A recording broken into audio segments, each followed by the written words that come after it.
Baik, kali ini ada satu cerita datang dari Mas Topan.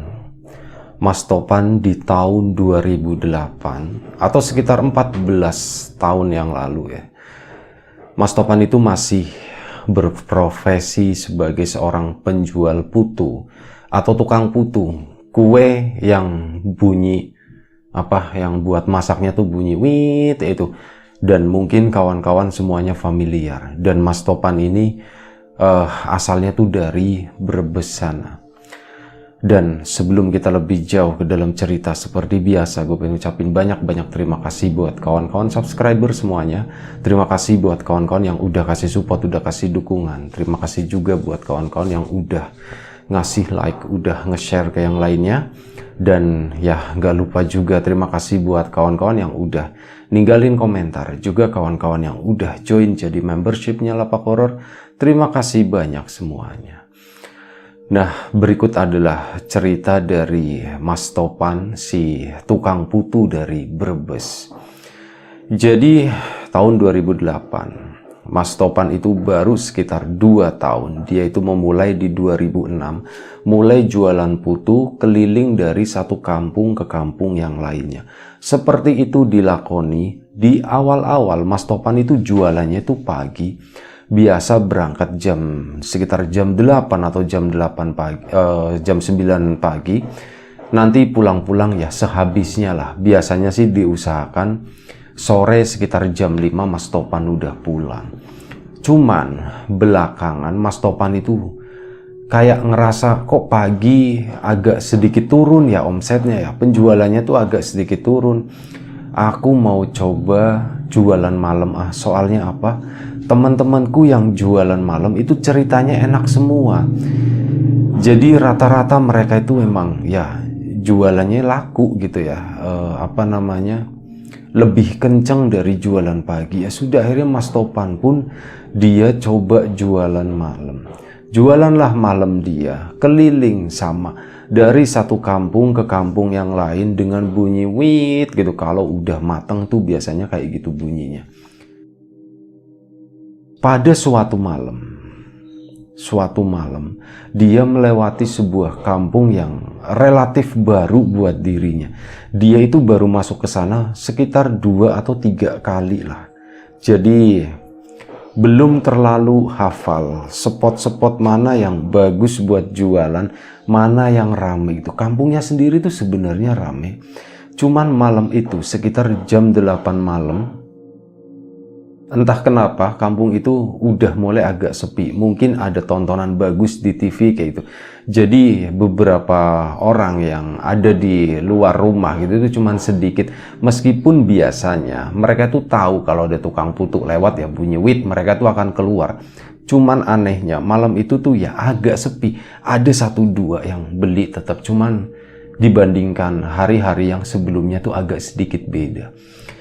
Nah, di kampung tersebut ada satu tempat yang gak ada rumahnya, alias itu masih kebun. Kanan kirinya tuh bambu begini loh, gelap di situ ya. Warga pun sering cerita, Mas kalau lewat sana tuh hati-hati, katanya angker dibilangnya seperti itu. Tapi Mas Topan sendiri bukan tipe orang yang seperti itu.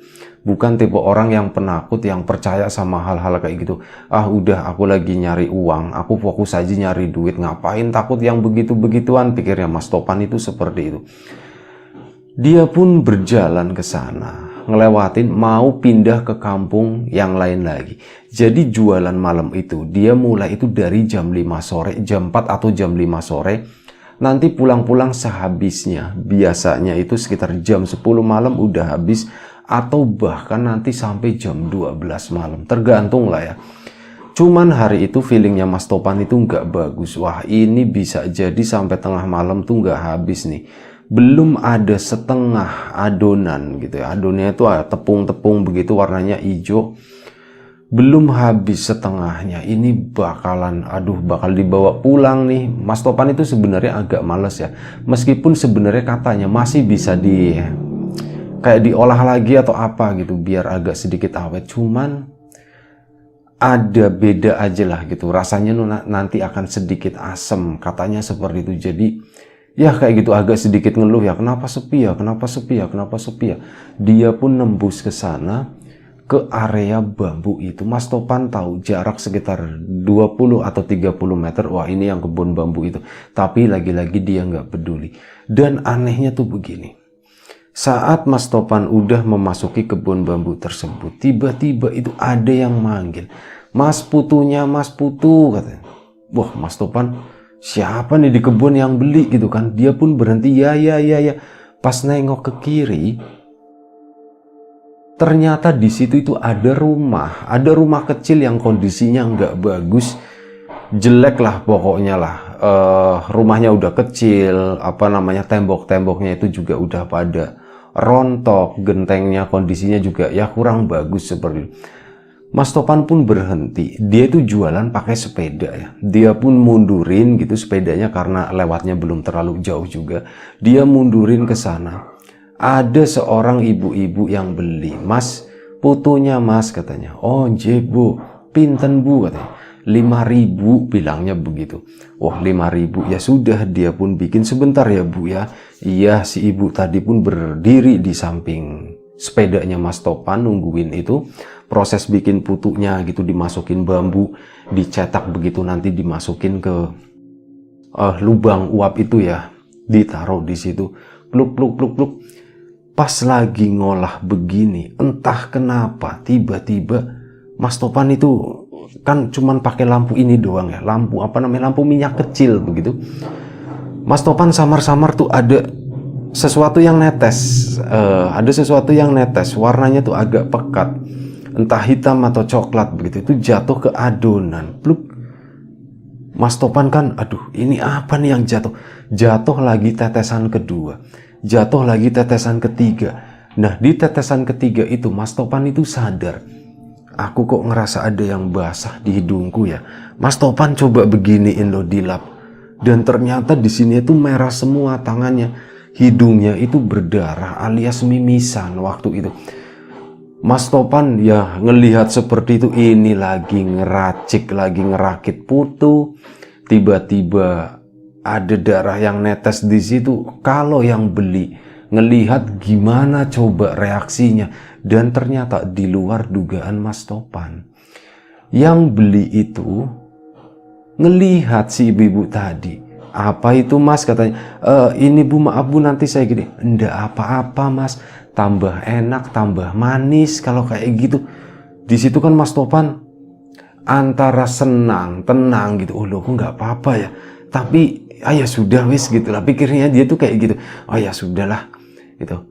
Meskipun hal itu tuh ini salah, ini nggak bener gitu. Masa darah mimisan jatuh ke situ, dibilangnya tambah manis, dan malah dia kayak gitu. "Udah nggak apa-apa Mas, dimasukin aja Mas, tambah enak nanti tambah manis," kata si ibu-ibu tersebut. Mas Topan pun agak sedikit ngelirik begini ke si ibu-ibu itu ya. Ibu-ibu ini serem juga kata Mas Topan, tapi ya udahlah biarin. Dijadiin putu, dikasih ke si ibunya. "Ini Bu, monggo nggih, matur nuwun ya Mas ya." Dibayar pakai duit 5.000-an, uang pas, nggak pakai kembalian. Mas Topan pun jalan lagi, baru jalan beberapa langkah, ada ibu-ibu yang lain yang manggil, kali ini dari arah belakang. Mas Putu," katanya. Mas Topan pun berhenti nengok ke belakang. "Iya Bu, Putu Bu." "Wah Mas, dari tadi tak panggil-panggil sampean itu ndak denger," kata si ibu-ibu tadi ya. "Oh Ibu manggil ya?" "Iya saya manggil dari jauh, tapi jenengan lurus aja," katanya. "Oh ya maaf Bu, mau beli putu Bu." "Iya mau beli putu." "Mau beli berapa Bu?" 10.000 ya Mas ya. Di situ Mas Topan alhamdulillah rezeki 5.000, 10.000 lumayan lah gitu ya. Dibikinin lagi. Mas Topan itu di sininya tuh lupa, belum dilap gitu, masih ada merah-merahnya di sininya juga. Nah si ibu-ibu itu ngelihat, "Mas itu apa Mas?" katanya. "Gula merah ya Mas, itu gulanya ya Mas." Mas Topan kan bingung gitu ya, kalau dibilang ini darah nanti si ibu itu nggak jadi beli. Di adonannya sendiri itu udah bersih, karena yang tadi kena tetesan itu udah dimakan, udah dikasih yang pertama. Lah si ini kayak gitu, gula merah ya mas ya. Iya bu, gula merah bu, gula merahnya tadi jatuh ke sini. Oh ya sudah, enggak apa-apa. Mas Topan pun ngeracik lagi. Mas, itu gula merahnya ada di hidung mas. Mas Topan pun kaget lagi digituin ya. Aduh gitu. Gimana ini kan? Aduh nggak beres. Iya bu, maaf bu, maaf. Mas, ndak apa-apa mas. Makin banyak gulanya kan makin enak mas. Makin manis katanya begitu. Itu kata si ibu tadi juga katanya putunya enak, manis. Si ibu itu bilang begitu. Mas Topan pun ngelirik lagi begini. Ya Allah, itu mukanya ibu itu tuh serem banget. Dia ngomong itu nggak ada senyum-senyumnya. Mukanya tuh flat. Apa ya? Lempeng gitu, nggak ada ekspresi sama sekali. Meskipun bilangnya nadanya itu naik turun. Ya kayak gitu tuh manis mas, kata si ibu tadi. Itu juga manis, putunya enak. Mas Topan pun udahlah buru-buru gitu kan, biarin aja gitu. Tiba-tiba jatuh netes lagi, terus jatuh lagi. Si orang itu yang beli pun ngelihat, mas itu gulanya nambah lagi mas. Nggak apa-apa mas, masukin aja biar tambah enak, kata si ibu itu. Mas Topan pun udah nggak mau panjang-panjang gitu, masukin aja lep dimasak lep. Dia diem begini nungguin matang sambil ngelap begini. Ini udah agak sedikit keras ya yang dibawa. Yang baru tadi netes itu masih basah. Begini dilapin ke baju gitu. Itu bener-bener mas Topan di sana itu ngerasa bersalah. Dia itu ngerasa jorok. Jualan kayak gini tuh nggak bener. Ini berkah atau enggak? Ini berkah atau enggak? Itu muncul pertanyaan-pertanyaan seperti itu, seolah-olah dirinya itu salah gitu melakukan ini. Cuman apa boleh buat, yang beli juga mintanya seperti itu gitu. Dilayanin gitu kan. Akhirnya udah selesai. Bu, ini bu. Iya terima kasih. Ini mas uangnya 10.000 katanya. Diterima uangnya.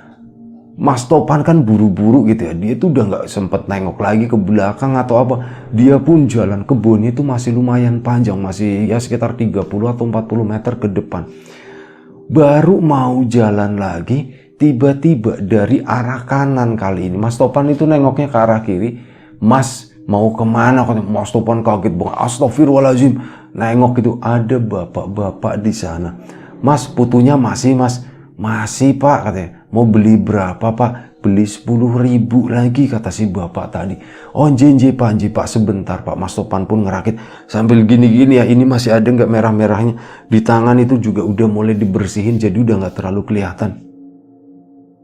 Diracik lagi. Si bapak itu bilang, mas jangan kayak gitu dong mas. Itu yang lain gula merahnya ditambahin. Katanya enak, katanya manis. Di situ Mas Topan kan bingung. Aduh gula merah apaan? Itu bukan gula merah, itu tuh darah mimisan. Mau ngomong kayak gitu nggak enak.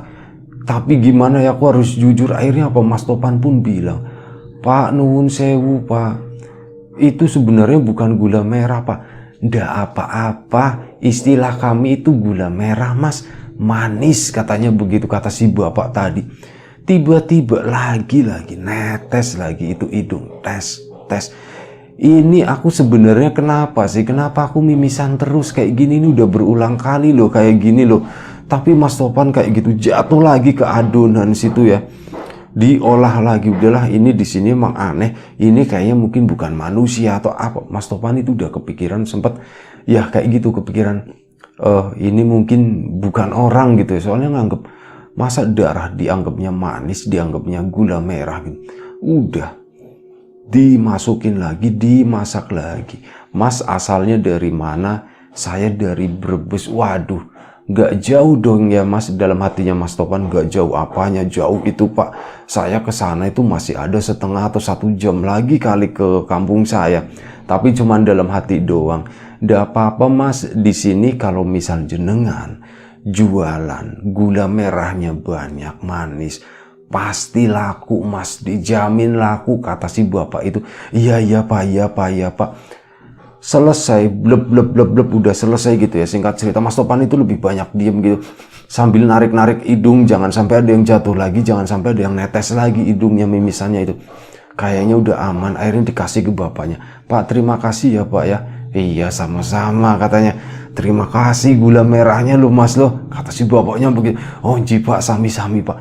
Mas Topan pun jalan lagi. Dipanggil lagi kali itu. Ini 2 orang lagi. Bapak-bapak sama anak kecil. Datang ke situ sama, mas putunya masih mas. Masih pak, ini pak mau beli berapa pak? Saya beli 20.000 ya mas ya. Wah di situ banyak banget nih 20.000. Alhamdulillah lagi. Baik pak mas, gula merahnya yang banyak ya. Katanya begitu, gula merahnya ditambahin. Oh nje pak. Gula merahnya ditambahin sama si Mas Topan. Bok gitu, ditutup begitu ya. Netes lagi hidungnya Mas Topan. Tastos. Kali ini lebih banyak dari sebelum ini. Aku sebelumnya sebenarnya seperti apa sih? Mas Topan mau ngelap begini, ambil kain gitu ya, mau dilap begini. Mas jangan biarin itu, biar tambah manis, enak katanya kayak gitu. Si bapak-bapaknya bilang, iya pak, itu pak, gula merahnya pak, tambahin pak. Bilang sama masnya, mas gula merahnya yang banyak biar manis mas, soalnya aku suka gula merah.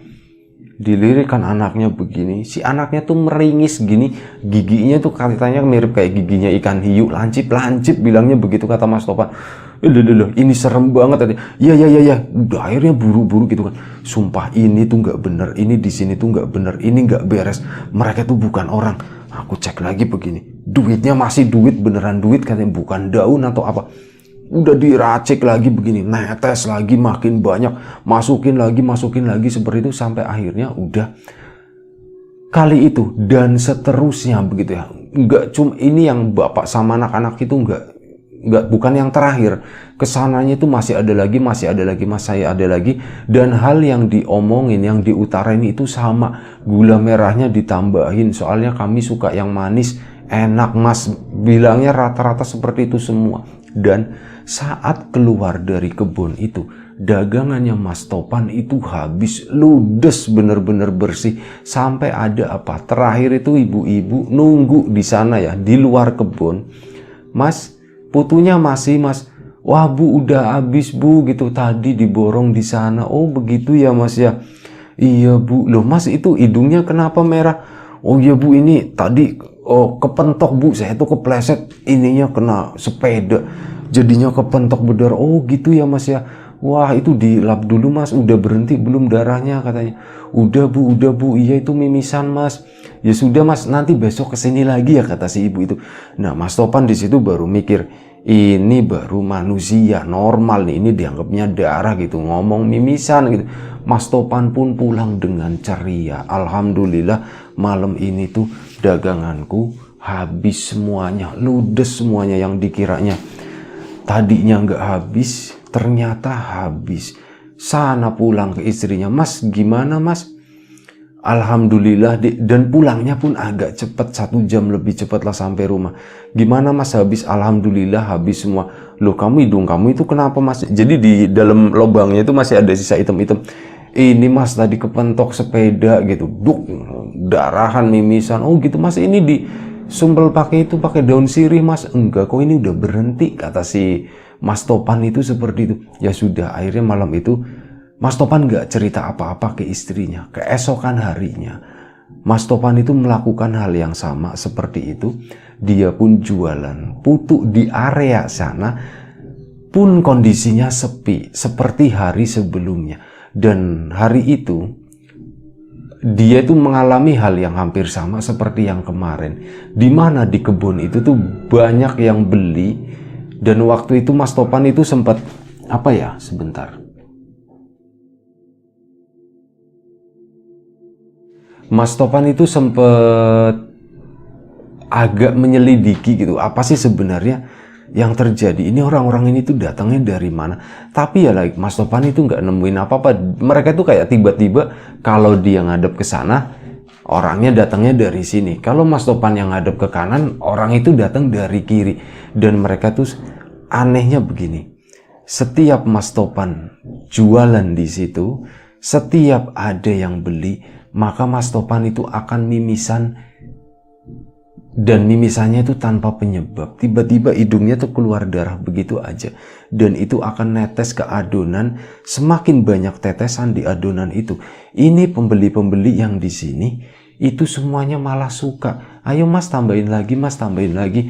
Mas Topan yang awalnya agak jijik menyadari hal ini gitu ya. Ini orang-orang ini tuh aneh. Aku coba ngeliatin ke kakinya nempel pakai sendal jepit. Katanya begitu loh, bener-bener kayak orang lah. Cuman memang muka mereka tuh agak serem. Dan mereka tuh sebenarnya begini, meskipun Mas Topan sesekali atau beberapa kali tuh bisa menangkap muka gitu ya, tapi mereka tuh cenderung kayak begini loh, ngebuang muka gitu. Gak sepenuhnya dikasih lihat ke Mas Topan, tapi cenderung, kecuali yang anak kecil, dia tuh kalau diliatin maka dia akan nyengir gitu, gitu. Giginya tuh kayak gitu, kayak ikan hiu lancip-lancip. Mungkin kayak anak kecil yang giginya rusak kali ya, yang coklat-coklat seperti itulah ya, kurang lebih seperti itu. Hari itu pun selesai, dan hal itu dilakuin sama Mas Topan berminggu-minggu sampai begini. Istrinya tuh akhirnya bilang di hari keberapa ya, mungkin hari ke-10, mas kamu kok pucat ya mas, ya nggak kayak biasanya ya mas. Pucat gimana dek? Iya kamu pucat dan kelihatan lebih kurus, kata si istrinya seperti, coba deh kamu ngaca. Dan Mas Topan beneran begitu ngaca begini, iya mukaku kok agak putih begini ya, agak pucat seperti apa ya, kayak gini, apa aku sakit? Aku sih nggak sakit, cuman memang badan tuh agak lemes aja kayak gitu. Udah, dia pun berjualan lagi waktu itu. Dan nih, kali ini Mas Topan itu nggak seberuntung yang kemarin. Oh iya, mengenai uangnya itu Mas Topan yakin udah dicek, bahkan udah dibelanjain lagi. Itu adalah uang beneran, uang yang bisa dibelanjain lagi, bukan uang gaib daun begitu atau uang palsu kayak gitu tuh enggak. Semuanya tuh normal, bener-bener uang dia dapat, dia rapiin buat belanja di pasar, pun diterima sama yang beli begitu ya. Nggak tahu kesana-sananya, nggak tahu, cuman sebatas itu. Mas Topan itu yakin uangnya tuh memang beneran uang, bukan uang-uangan. Nah, hari itu dia berjualan, itu ada sesuatu yang nggak biasanya terjadi. Dia tuh ngerasa lemes banget. Dia itu lagi ngelayanin banyak beberapa pembeli. Memang pembeli itu mereka tuh nggak pernah berkerumun kayak gitu, nggak. Munculnya itu 1-2 sepanjang jalan kebun tadi. Dan di tengah-tengah, di di konsumen kedua atau ketiga Mas Topan ngelayanin itu masih dengan mimisannya, yang Mas Topan sendiri itu bingung apa sih sebenarnya ini gitu ya, apa sih sebenarnya kok aku kalau ngelayanin ini kok selalu mimisan begini tuh, apa sebenarnya penyebabnya. Udahlah aku nggak ngerti, yang penting putuku tuh habis. Lagi kayak gitu ngelayanin, tiba-tiba dia tuh ngerasa kayak ngantuk berat banget. Dan dia itu udah nggak inget apa-apa lagi, bener-bener blank gitu ya. Dia itu pingsan mungkin waktu itu di kebun itu. Dan di tengah-tengah pingsannya itu, dia itu seolah-olah bermimpi dia lagi bikin putu. Ingat, ininya tuh netes ke bawah. Dan yang bikin dia kaget itu, di bawahnya itu udah banyak kepala, mirip kayak anak burung yang mau dikasih makan sama induknya gitu. Pada nganga semua begini, itu nungguin mimisannya Mas Topan. Tas tes kayak gitu, itu kayak bergiliran. Mas Topan itu nggak mau, tapi dia tuh nyadar seolah-olah di kepalanya itu ada yang megangin tangan gede begini ya. Ayo terus keluarin, kasih makan anak-anakku, katanya begitu. Bilangnya tuh seperti itu sosok tadi. Nah, Mas Topan sendiri itu nggak pernah ngelihat ini sosok ini tuh wujudnya seperti apa sih, karena dia tuh nggak bisa nengok begini ya. Kayak gitu dipaksa, dia pun teriak begini. Dan akhirnya apa? Dia pun kebangun dengan sendirinya. Astagfirullahaladzim, ini apa lu? Aku di mana? Aku di kebun gitu. Dia tuh kondisinya masih di kebun. Dan waktu itu udah berapa lama Mas Topan pingsan, dia juga nggak tahu. Dia pun akhirnya buru-buru. Sepeda itu untungnya nggak jatuh ya. Kalau jatuh kan itu ada uap, ada air panas di situ, bahaya. Cuman untungnya sepedanya tuh udah udah distandarin begitu. Mas Topannya jatuh, sepedanya masih berdiri. Mas Topan jatuhnya di bawah sepeda itu. Saat dia bangun, yaitu tadi loh, sepedanya masih ada. Aku nggak tahu ini aku udah berapa lama nih. Dia pun bangun begitu, dan alangkah kagetnya saat dia mau jalan begini. Tiba-tiba ada satu tangan begini, seret, megang di bawah hidungnya Mas Topan. Ser gitu ya. Wih, apaan gitu kan, pas ditengok. Itu adalah ibu-ibu. Ibu-ibu gemuk, pakai daster warnanya hitam semua. Memang ada coraknya, cuman coraknya nggak tahu.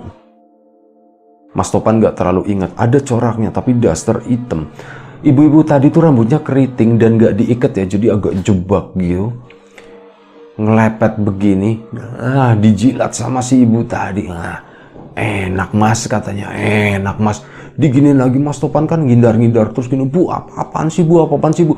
Si ini mas, kayak ini dipegang sambil dijilatin. Mas Topan pun akhirnya kebut ke sana, lari, dibawa lari sepedanya. Setelah itu dinaikin, digenjot, dia pun kabur. Dan waktu itu putunya itu masih lumayan banyak, belum habis ya karena dia pingsan. Dia kabur, dipanggil-panggil, mas putu. Nggak dulu bu, habis gitu. Nggak dulu pak, habis. Kayak gitulah pokoknya, dia sebisa mungkin dia tuh bisa kabur dari tempat itu sampai beneran dia tuh pulang ke rumah. Saat pulang ke rumah, istrinya ngeliat, duh mas kamu kenapa? Di sini tuh merah semua, merah darah. Mas kamu kenapa? Ada yang belepet ke sini juga. Mas itu kenapa mas? Kamu dibersihin sama istri. Mas Topan sendiri tuh udah lemes banget, mukanya tuh udah pucat. Dilapin sama istrinya, dibersihin. Mas putunya gimana? Habis enggak deh, enggak habis. Ya sudah, enggak apa-apa mas, kamu istirahat aja. Kamu kayaknya kecapean deh belakangan deh. Soalnya kondisi kamu juga kayak gitu mas, pucat. Terus ini apa? Kayak gini, keluar darah, mimisan lagi. Kayak yang tempo hari, aku kan udah bilang mas, coba bawa sirih gitu, daun sirih, siapa tahu mimisan itu tuh bisa mempercepat mas, mempercepat ini biar berhenti, kata si istrinya seperti itu. Iya deh Mas Topannya cuma istirahat gini doang. Sampai akhirnya si istrinya kan ngebukain itu ya putunya, nggak tahu mau diapain lah. Pas dibuka kaget, astagfirullahaladzim mas, ini kenapa putunya kok kotor kayak gini mas? Mas Topan bingung mau jawab apa gitu ya. Mas ini apa sih mas, kok kayak gini merah-merah coklat-coklat seperti ini tuh apa mas? Mas Topan diem aja, udah ditaruh sama istrinya. Istrinya pun ngedeket, mas sebenarnya ada apa sih mas? Apa yang terjadi sih mas? Kok iya belakangan aku perhatiin aneh. Kamu beberapa hari itu aku perhatiin sering mimisan mas. Tapi ya aku nggak bilang-bilang, cuman aku tahu ada bercak darah di baju kamu lah seperti itu. Dan kamu kelihatan lebih pucat seperti ini, artinya kamu nggak sehat mas. Dan hari ini yaitu putunya aku jadi kayak gitu mas, itu artinya nggak bisa dijual lagi besok. Iya deh mas tuh ya ada cerita lah katanya. Akhirnya apa, diceritain semuanya. Iya mas, sepertinya udah tahu. Yang beli di kebun itu tuh bukan orang deh. Kenapa mereka mau beli? Ya gara-gara darah ini, darah mimisannya mas ini gitu, katanya begitu. Bagi mereka darah ini tuh manis. Mereka itu nganggep darah mas ini sebagai gula merah, layaknya gula merah yang jatuh ke putu. Jadi mereka tuh sebenarnya nggak pengen putunya, mereka tuh pengen darahnya doang, kata Mas Topan seperti itu. Dan mungkin mas lemes begini pucat ini, jangan-jangan mas tuh kurang darah kali ya dek ya, kata Mas Topan begitu. Iya mas, kayaknya seperti itu mas. Ya udah, nanti gini aja, kamu istirahat aja, makan yang enak-enak yang banyak ini, sambil nanti minum itu deh, apapun yang penambah darah kayak gitu mas. Iya mas, istirahat dulu ya. Iya mas. Nah kayak gitu. Mas Topan pun gak jualan waktu itu, adalah sekitar 3 hari, karena memang kondisinya itu belum fit sama sekali. Saat di hari kedua, Mas Topan lagi istirahat sama istrinya juga, malam-malam, ini udah sekitar jam 10 malam. Tiba-tiba ada yang ngetok, tak. Permisi katanya. Tak, itu adalah suara perempuan. Mas itu siapa ya mas ya? Nggak tahu dek gitu. Mas mau aku bukain? Enggak, jangan, udah malam, biar Mas aja yang bukain. Mas Topan pun bangun dengan badannya memang udah agak fit ya, udah agak segeran, udah istirahat cukup, cuman ya tetap aja belum 100% balik. Mas Topan pun bangun dari sana pelan-pelan, buka pintu, deng, Mas Topan kaget, astagfirullahaladzim, ini adalah ibu-ibu yang pakai daster hitam, yang megang begini yang di kebun. Mas dipegang lagi gitu, Mas nggak jualan putu Mas gitu ya. Bu, enggak Bu, saya enggak jualan putu, saya tuh lagi sakit. Mas, aku kangen gula merahnya Mas, gula merahmu tuh enak loh, manis loh Mas. Ayo cepetan Mas. Dodolan maning Mas, dodolan putu maning Mas. Daerah Brebes ya bahasanya tuh ngapa. Ayo cepet Mas, dodolan putu maning katanya. Gula merahnya, sebutnya gula Jawa sebenarnya. Gula Jawanya tuh enak Mas, ayo cepet. Enggak, pokoknya kayak gitu. Mas Topan itu semi berteriak-teriak karena dia ketakutan, pintunya pun dibrak begini dulu. Istrinya keluar, Mas kamu kenapa? Dia itu yang Mas ceritain kemarin loh, itu nongol gitu si ibu-ibu itu yang pegang begini. Astagfirullahaladzim, dia sampai ke sini Mas. Iya, ngejar ini Mas, suruh dagang lagi katanya begitu. Mas udah gini aja Mas, udah tenangin ya, banyak berdoa aja. Dan pesanku Mas, Assalamualaikum, datang lagi ada suara. Kali ini tetangganya gitu, dibukain sama istrinya. Iya Mas, iya Pak katanya. Itu tadi saya dengar suaranya Mas Topan kayaknya teriak-teriak. Kenapa? Ada apa? Oh begini Pak, sini masuk Pak, Akhirnya sama Mas Topan di situ, Mas Topan jadi cerita juga. Nah akhirnya istrinya tuh pesan tadi, ngelanjutin, Mas pokoknya gini aja, kamu setelah ini udah nggak usah jualan ke kebun itu lagi Mas, bahaya Mas, kamu itu udah ditandain gitu. Gini aja wis, alhamdulillah aku masih ada tabungan, panjenengan istirahat aja sampai benar-benar pulih. Nah setelah itu barulah dagang lagi, kata istrinya seperti itu. Akhirnya apa, Mas Topan pun benar-benar recovery, kurang lebih sekitar 2 minggu. Mas Topan gak dagang, gak ngapa-ngapain, hidupnya dari tabungan si istrinya itu, dari tabungan mereka berdua, kebetulan masih ada dan itu mencukupi semuanya. Giliran Mas Topan udah sekitar 2 minggu tadi ya, mau berangkat jualan putu kok rasanya males gitu ya. Tapi udahlah aku paksain aja, akhirnya dia pun paksa jualan. Dan alhamdulillahnya kali ini dia tuh jualannya udah nggak malam lagi, dia tuh jualan pagi. Dia jualan di area sekolahan, di area perumahan-perumahan yang padat penduduk lah. Kebetulan di sana itu belum ada orang jualan putu. Mas Topan jualan putu di sana, alhamdulillah selama berbulan-bulan gitu ya, bertahun-tahun, putunya itu selalu habis. Dia berangkat jam 8 pagi, nanti pulang jam 12 siang, jadi nggak sampai sore. Putunya selalu ludes, habis. Tuh kan Mas, alhamdulillah Mas, yang namanya rezeki kita nggak kemana-mana, kata si istrinya. Iya dia alhamdulillah dek. Dan akhirnya Mas Topan pun menjalani itu tadi ya, profesi sebagai seorang penjual putu begitu. Sampai akhirnya Mas Topan setelah bertahun-tahun, ini lupa tahun berapa gitu ya, dia tuh mulai berubah profesi. Jadi dia itu dia juga nggak ngerti gitu, tiba-tiba ada temennya ngajakin bisnis, dan itu bisnis properti. Sekarang Mas Topan sendiri menjadi salah satu pebisnis properti begitulah. Meskipun masih kecil-kecilan, tapi dia tetap berusaha menjalani itu. Dan putunya, sepedanya itu masih disimpan sampai sekarang, cuman udah bulukan begitu, udah karatan. Putu itu udah nggak pernah dijalani lagi. Ya kurang lebih seperti itu ceritanya. Dari Mas Topan di Brebes. Mungkin nggak terlalu serem, tapi setidaknya itu bisa menghibur kawan-kawan semuanya di hari Jumat ini gitu ya. Mohon maaf kalau misalnya ada sesuatu yang nggak berkenan di mata, di hati, di telinga kawan-kawan semuanya, mohon dimaafkan. Siapapun itu, semoga kita selalu diberi kemudahan dalam hal apapun, termasuk kemudahan dalam hal rezeki. Siapapun sekarang yang lagi sakit, semoga segera diberi kesembuhan. Siapapun sekarang yang masih sehat, semoga tetap dijaga kesehatannya. Sekali lagi terima kasih banyak, mohon maaf sebesar-besarnya. Jangan lupa mampir di channel Qomat Kamit, ngobrol horor, dan ada Nilas Luhur juga di sana. Assalamualaikum warahmatullahi wabarakatuh.